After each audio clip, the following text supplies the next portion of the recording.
Welcome to another week, another show of Hawkeyed with me, Dave O'Hara. Coach Rick Heller joining us, Iowa baseball coach. Folks have asked me, what is Heller ball? That's Heller ball right there. I'm going to get to Rick in just a second, but Rick is going to join us for the first two segments, and we're going to talk great Iowa baseball here. And Michael Merrick, my production partner, going to come on this side of the camera with me and join me to talk about the Iowa Hawkeye men's and women's basketball teams and what's ahead of us for March Madness, as well as the Iowa Hawkeye wrestling team. But before we get to all of that, Coach, great seeing you. Thanks for joining us. You're very welcome. My pleasure. You're welcome, and thank you. So let's talk about what we've got going on so far. Big victories, the weekend in Florida initially, the first weekend, and you end up winning against Indiana State, a familiar place that you used to coach at. Folks, I want you to know, Coach Heller, an Iowa guy, an Iowa native, just outside of the Ottumwa area, Cardinal of Eldon High School, and played baseball at Upper Iowa and coached there, and then Indiana State, University of Northern Iowa, before they ceased their existence in the baseball program, and here at University of Iowa. Does it seem like that long? No, it's flown by. It Wow. really has. It certainly has flown by, which means things have been good. Gee, folks, all they did, in case you were under a rock, everybody was talking about Iowa men's and women's with great finishes, and that was great last weekend, but in the middle of all that, you lose to Sam Houston State on Friday night, tough game, but then you beat LSU, that then ranked number one, and now currently again still ranked number one LSU. You beat the Tigers, and then you come back on Sunday, and I was telling John Leo, who joined us on this show, the play-by-play voice of your Iowa Hawkeye baseball team, you beat K-State, which is a good program, has been traditionally a good program, and that was a tough game. You beat them in 6-5 in a ninth-inning home run. But, Coach, let's you and I talk about a conversation that came out on social media and went viral, especially with the LSU folks a couple of days ago on Monday, that you had mentioned that the baseball season, college baseball season, what's wrong with starting it a month later? And the folks from LSU didn't like that. I think they didn't like you because you beat them last week and also because you said what you said. But I couldn't agree more with you. But tell the folks what you were talking about, please.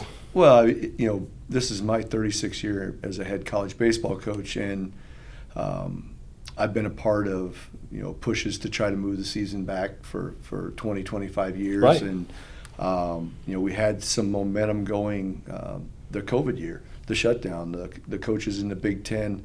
We met twice a week the entire time we were shut down, and we put together a plan and a proposal that we're still going to bring forward when the legislation is allowed to bring forward, which should be hopefully soon, maybe this fall.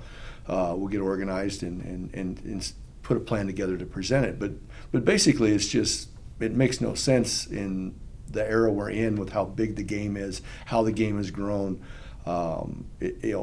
All over the country, that we would be playing in the winter, and it makes sense for the South, to play as well, because it's cold down there. I mean, you got to get south of Tampa, you got to get south of Austin. Your Sam Houston game Friday night was a cold night in Round Rock, Texas, just a little north of Austin. You're right.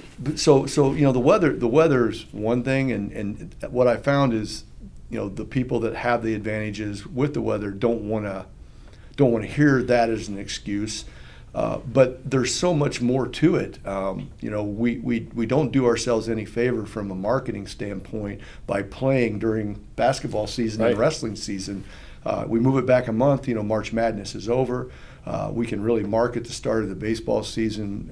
We're going to start roughly the same time as our major league sport, just like football and basketball. We're not talking about playing the entire summer. We're just talking about moving it back a month. That would allow us to ramp up our pitchers properly when we get back from Christmas break. Because right now, we can't even get with our guys till January 15th, and we're playing less than a month later in some cases. So you have to really trust your guys to do the work, and they do. But it's not the right way to do it. We would be able to start the second semester and get into our training, and we'd just be really getting outside and practicing right now. For 3/4 of the country, it would save a lot of money and a lot of budgets where you didn't have to travel the first 4 weeks. And in some cases, if you go further north than here in Northeast, you're talking 5 weeks where you can't play at home. Now we're blessed here at the University of Iowa because we have an amazing indoor facility, you know, where the football team practices, and that's a big reason why we're off to a good start this year and why we've been able to win a lot of games the first, you know, the 10 years I've been here, is because we can get prepared over there and we can be ready to go. You know, when I was Upper Iowa in a gymnasium, that's a little bit different story, you know, and not everybody has the facilities that we have, but the other thing is, you know, academically it would be way easier on your players. Sure.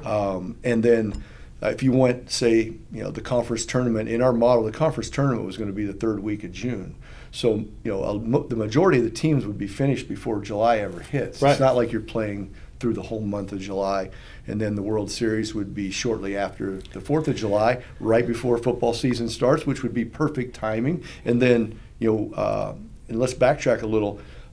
Think about the amount of money that could be made at all schools with people attending the games if it was in warmer weather in the north, and also warmer weather in the south the first 4 months, where you know, they don't do as well in that point in the season. During that time, we were working with ESPN to find the weekend that was going to work best for them, because that's important. They have, I think, Wimbledon and some other things in the Little League World Series is after that, so we wanted to make sure that the timing was going to be right with them, and it was. And, you know, hopefully, and we were getting a lot of positive feedback from the Big 12, the ACC, even the SEC, and even the Pac-12.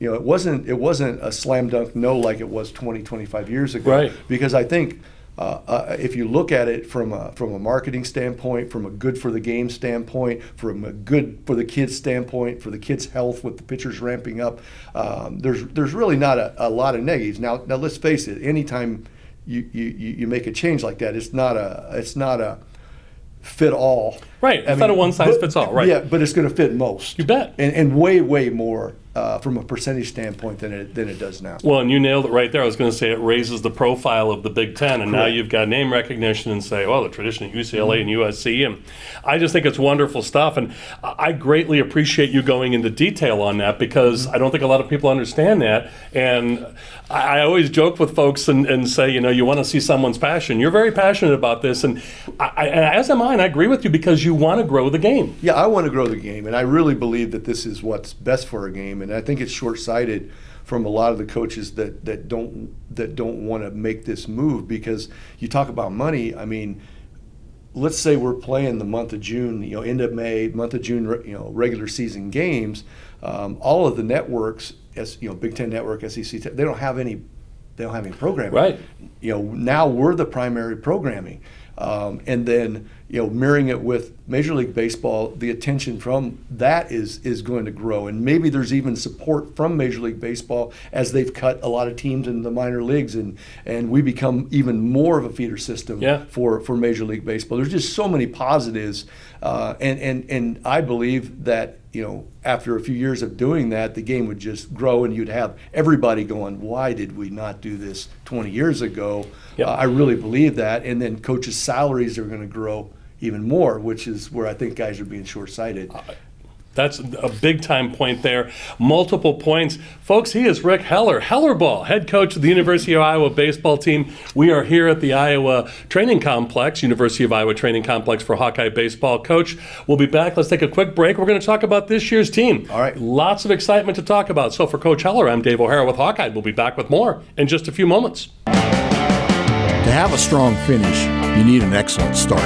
It's true on the track and also in the field. That's why Mershman Seeds works tirelessly to deliver cutting-edge technology year after year. Introducing Starting Line, Mershman Seeds' latest advancement in seed treatment, now providing added protection from white mold and sudden death syndrome all season. Ask for Starting Line seed treatment from Mershman Seeds, your friend in the field. Hi, I'm Joel from Tice Chevrolet. We've lived through some very interesting times the last few months. Ensuring everyone's safety is more important than ever. That is why we are participating in the Chevy Clean program. At your request, we will pick up your vehicle, service it, and return it after we've cleaned it using the current CDC guidelines. This is just another way to work towards exceeding your expectations. So give us a call and let us show you what it means to be part of the Tice Automotive family. Welcome back to Hawkeyed with me, Dave O'Hara. We got Coach Rick Heller. I got to shake that hand one more time, Coach. Great stuff Dave. first. You're very welcome. Thank you, Coach.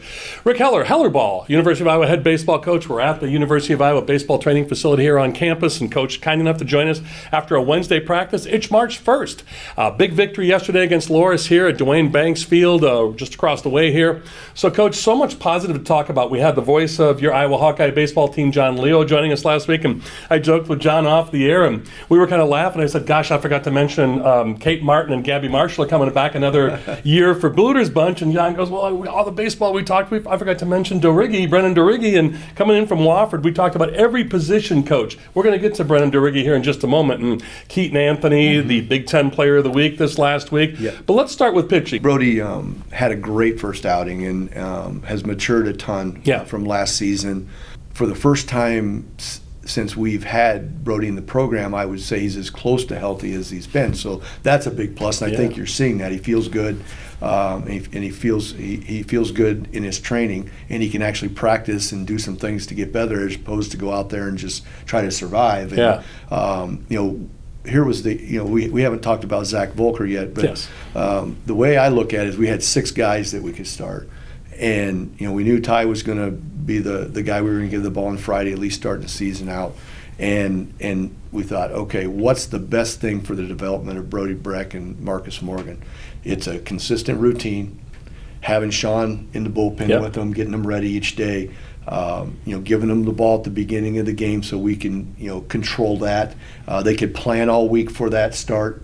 If you throw them in the bullpen, it's you don't know when, you don't know where, and for 2 young guys that we really want to see have a big role on this team, we felt like at least starting out, that's the best play. Now Zach Volker, I would tell you, Zach Volker, Jared Simpson, even Keaton Anthony, probably more deserving based on performance up to this point in the fall and all those things that you look at as starters. And so we're kind of looking at it in a different way where we'll get Marcus and Brody the ball, let them go as long as they can. Hopefully each week it continues to grow and get better. There's more strikes. And then if we have to go out, in the 3rd inning, the 4th inning, the 5th inning, whenever that might be, we bring in the other starter. And boom, he finishes the game. Well, look what happened. Jared Simpson did that in Ty Langenberg's game. Zach Volker pitched phenomenal in relief of Marcus Morgan after a decent start against K-State. And then Jared Simpson came in after Brody came into a pretty tough jam, worked out of it, minimized the damage, and then settled in and gave us almost 5 innings of excellent baseball. I'm smiling about Brody Breck, too, because he can't pitch until Sunday, and I don't mean to make light of it. He got tossed out of the game after he was pulled out of the game and for something he said to the umpires. And so, obviously, he didn't play or pitch yesterday in a midweek game against Loras, and so he won't be available on Friday or Saturday, but can pitch your finale on Sunday in South Alabama, that tournament.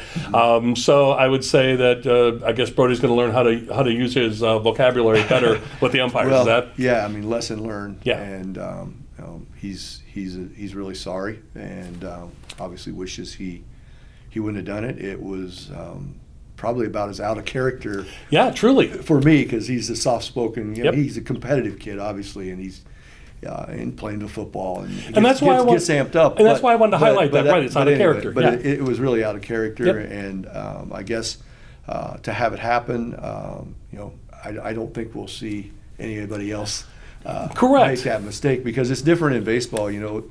Kids today, they see, they watch the basketball games and they're basically arguing every call. In football, they're saying whatever they want to say. Well, in baseball, you say one thing and you get kicked out of the game, and if you're a pitcher, that's a 4-game suspension. Yeah. It's quite a bit What is it for different. Position players? It's a 1-game suspension. Okay, because I was talking about that earlier today. Well, the reason they have to do that is because, if you just gave a pitcher 1 game, he won't miss a start. Right. Dorighi is just, Brennan Dorighi has just come in from Wofford and taken that position and with the bat, with the glove. And then, of course, it's nice to have a guy like you mentioned, Keaton Anthony, is a multifaceted Swiss Army knife. Yep. Great pop, Hucksdorf in the outfield. So let's kind of go around the infield first, and then let's go around the outfield. So let's go to position, please. Well, let's start with Brennan. We were super excited when Brennan decided to come to Iowa. He was a grad transfer from Wofford, who, as baseball guys, really respect what they do there. They have a great system offensively, and it matches a lot of what we try to do. So we knew that Brennan was well coached, and we knew that he was a leader and a hard worker, and was picking Iowa for the right reasons. Could have went to a lot of maybe name places that were a little sexier looking, possibly, but he chose Iowa for all the right reasons, and this sums it up for him. He's been here a semester, and he got voted a captain at Christmas break. That tells you everything. Yeah, it tells you everything. And he was a guy that could play outfield. He could play first base, DH some there. We were thinking, initially that he may end up playing more in the outfield. But he really came in and impressed me with his first base abilities, and he's steadily improved there to where I think he's a plus defender now at first base. And with Keaton Anthony, we talk about him being utility. And I don't want to hold your feet to the fire on this, but what is his natural position? Where does he prefer to play? Or are you just going to mix him all over this year? Well, we moved him from right field to compete for the first base job. Just because when we get to the outfield, you're going to see we've got some guys that are a lot faster. Sure. And the other question was what we wanted to do with Keaton, knowing he may end up being in the weekend rotation, which changes things. And he can DH as well. And that's what he's primarily doing right now, because we need him on the mound. Coach, you got me smiling the whole time, because viewers, I got to tell you, go to HawkeyeSports.com. You can find out where to watch or listen to the Hawkeyes for free with our good buddy we had on last week, John Leo, the voice of the Iowa Hawkeyes.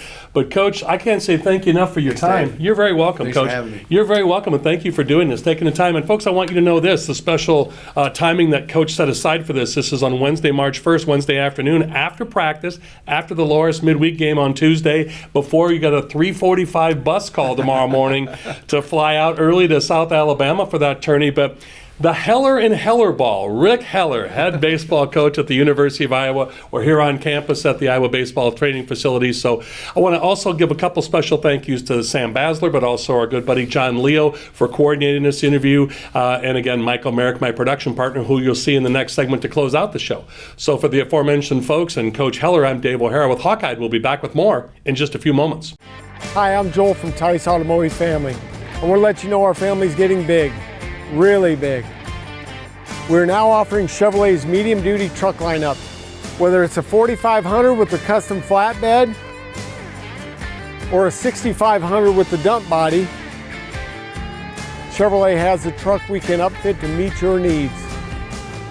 So stop in and let us show you what it means to be part of the larger Tice Automotive family. Who do you trust to produce the best yield? A seat company that's chasing technology, or a seat company that's writing a book on it? Merschman Seeds is a leader in technology. We're independent and family owned. Our sister company, MS Technologies, provides access to world-class traits and genetics. And our starting line seed treatment is second to none. Who can you trust with your yields? Merschman Seeds, your friend in the field. Welcome back to Hawkeye with me, Dave O'Hara. If you're not Heller-balled out yet for Iowa Hawkeye baseball, we're going to talk Hawkeye men's basketball and wrestling, or I'm going to briefly, before we bring in Michael Merrick to talk Hawkeye women's basketball. He's going to be up in Minneapolis for the Big Ten women's tournament this weekend. But folks, if you've seen the last couple games of the University of Iowa men's basketball team, great game last night. Normally we record on Tuesday afternoon. We waited till Wednesday, March 1st to record today with Coach Heller, but also the men's basketball team. Big victory last night at Indiana. Held up their end of the bargain like they did at the end of the game against Michigan State. Just bear these numbers in mind, folks. They outscored Michigan 23-10 in the last minute 30 to send the game to overtime. And then they win 112-106. And Carver-Hawkeye Arena was at a full volume decibel level, as it has been with wrestling, because the Hawkeye men's wrestling team has their Big Ten wrestling tournament this weekend. So, Michael, that being said, follow that. I mean, man, we're talking baseball with big wins, softball, great game against UCLA, number 1 UCLA, men's basketball team, wrestling, but women's basketball and what Caitlin Clark did on Sunday. Folks, I want you to know this. You see all of Michael's information at the bottom of the screen along with mine throughout this segment. Michael got the privilege, and as you know, he calls games for KRUI, University of Iowa Radio, and also the Daily Iowan television station, DI, with University of Iowa. Back-to-back days. Saturday, the men, the decibel volume 120 plus. Women's, when Caitlin Clark hits the shot against Indiana, decibel volume 120 plus. I don't want to say I'm going to spoil you here, Michael, but it's not going to be that way every day, every game back-to-back. But thanks for joining us. Great seeing you. And wow, fire away. Always great to see you, Yeah. Dave. And there wasn't a better atmosphere in the country the last over that last weekend than there was in Iowa I City don't and think you and I Carver-Hawkeye could have Arena. sat down and scripted this out any better. You really couldn't. When we were on call Saturday for the game with about 50 seconds, a minute left, we were doing the, well, they're still in it, don't give up.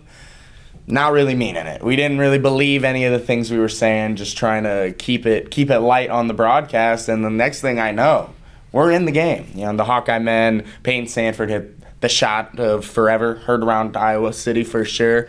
Won in overtime, but that Caitlin Clark shot, I mean, can't get much better than that after a call that Iowa fans weren't too happy with that gave Indiana the lead with the tie game, and then obviously they put them up by 2. You can't draw up a better play than an open Caitlin Clark 3 for the win. I mean, when that went in, I mean, it just erupted in there. I could barely hear myself. From her post-game interview, and again, you see Michael's information at the bottom of the screen throughout this segment, you posted the back-to-back calls that you made from Saturday and Sunday. It was so loud, and you project very well. It was so loud we could barely hear you. The national broadcast with Rebecca Lobo, a former great player, and then you saw Caitlin's interview with Holly Rowe after the game, Caitlin Clark. She was trying to scream into the microphone. Michael, it's sustained loudness for quite some time. It really did. I'm just now getting my voice back. Lisa Bluder had a little after game interview as well on the court, trying to hype everyone to come back up to Iowa City because they'll be a top 4 seed and they'll host the regional. And her voice was gone in that. You could barely hear her with how loud the crowd was. She's speaking into a microphone and no one knows what she's saying. Senior but day, they're so hype. Yeah, but senior day, she came Yes. back up and spoke on the microphone to introduce Monica Sanano. Boy, we're going to miss her and McKenna Warnock. But as you and I were going to talk about today, I brushstroked it earlier in the show, but I forgot to. We ran out of time to mention it last week. Gabby Marshall's going to come back for another year, as is Kate Martin. So really losing Warnock and Sanano, 2 big holes, but. Oh, by the way, and I'm going to bury the lead, but I want you to talk about it, so I'll bring it up. Sixth player of the year, and give this guy credit right here, Michael Merrick. He's the one that initially said in the early season games, Dave, when you were calling the games, you said look out for Hannah Stuelke. All she was done was named 6th player of the year, first person off the bench. I still think coulda, shoulda, woulda been freshman of the year as well, but I don't want to take anything away from the Ohio State gal. But then, of course, surprise of surprise here, burying the lead, Caitlin Clark, your Big Ten Women's Basketball Player of the Year. Talk a little bit about those 2 awards, please. I mean, what else can you say about Caitlin Clark? There was a graphic that the Big Ten Network put up about players to average 27, 7, and 7 in a single season, and that is 5 NBA future Hall of Famers and LeBron, Luka, Harden, Westbrook, and I'm leaving someone off. KD? No, Yeah, KD might have, and then also Caitlin Clark. So all these players in the NBA who had done it, and then Caitlin Clark this season, it's just remarkable what she's done. The fact that she wasn't unanimous Big Ten Player of the Year means whoever spent that vote needs to lose that vote because that's just ridiculous. What are we talking about right now? To touch back on the Hannah Stuelke 6th Player of the Year, what she has done in her limited time, I mean, efficiency is the name of Hannah Stuelke. That might be her middle name. What she does in her limited time on the court, she can be on the court for 5 minutes, and you look up, she has 5 rebounds, 10 points, and 2 steals. Granted, she is still a freshman. She's still working through some things. She might also have 3 turnovers in that as well. But that's what you get when you have a young player like that. She'll have to have a much expanded role in a season from now when Sanano and Warnock are gone. And you touched on Gabby Marshall and Kate Martin coming back. And I don't think Iowa fans can truly understand how big that is for Iowa to have 2 really gritty, great role players. They know their role. They know what they do bring on the court each and every single night. Gabby Marshall's perimeter defense is incredible. And I don't know if there's a thing Kate Martin can't do. Give me your expectations. I gave you mine. I think this is going to be a big weekend tournament for Iowa women. What are your thoughts? What are you looking for? Yeah, so when I'm going to go to Minneapolis this weekend, what I'm really looking for is both those trilogy games. I want nothing more than Iowa to get another shot at Maryland and then another shot at Indiana in that championship game. Why wouldn't you? We got to find out who's the better team of all. Each team split the home and home, so we have to find out neutral court. That's where you find where the better team is. And now that it's in Minnesota, I mean, Indiana doesn't even get like the home court advantage Right. that they had a year ago in both tournaments with, everyone from Indiana is going to the game in Indianapolis. But I'm really looking forward to seeing, tournament Caitlin Clark. I mean, anytime there's a big game, a big matchup, it feels like Caitlin Clark's putting up 30 plus. Iron sharpens iron. So the bigness of the game is the iron. Caitlin, obviously, and iron sharpens iron. Michael, great stuff from you as always. Safe travels. Cannot wait to talk about next week. We're going to be putting a wrap on the Big Ten wrestling tournament, going into the Big Ten men's tournament. March Madness is upon us. It's March 1st, Wednesday. So cannot wait to cover all the men's, women's basketball, wrestling, Hellerball, baseball. We may have some more softball to talk about. Great stuff going on here, right here at the University of Iowa. Michael Merrick and I today. We're at today at the University of Iowa recording this show. Thanks again to Michael Merrick, Coach Rick Heller, my buddy John Leo, and to you, the viewers for Hawkeye. I'm Dave O'Hara. That's all from me. Thanks to all of you. And as always, thanks for staying tuned at the end of the program for these rolling credits to give our advertisers and sponsors the attention and credit they so richly deserve. And as always, to our aforementioned guests and to you, the viewers. That's all from us at Hawkeye. Thanks to all of you.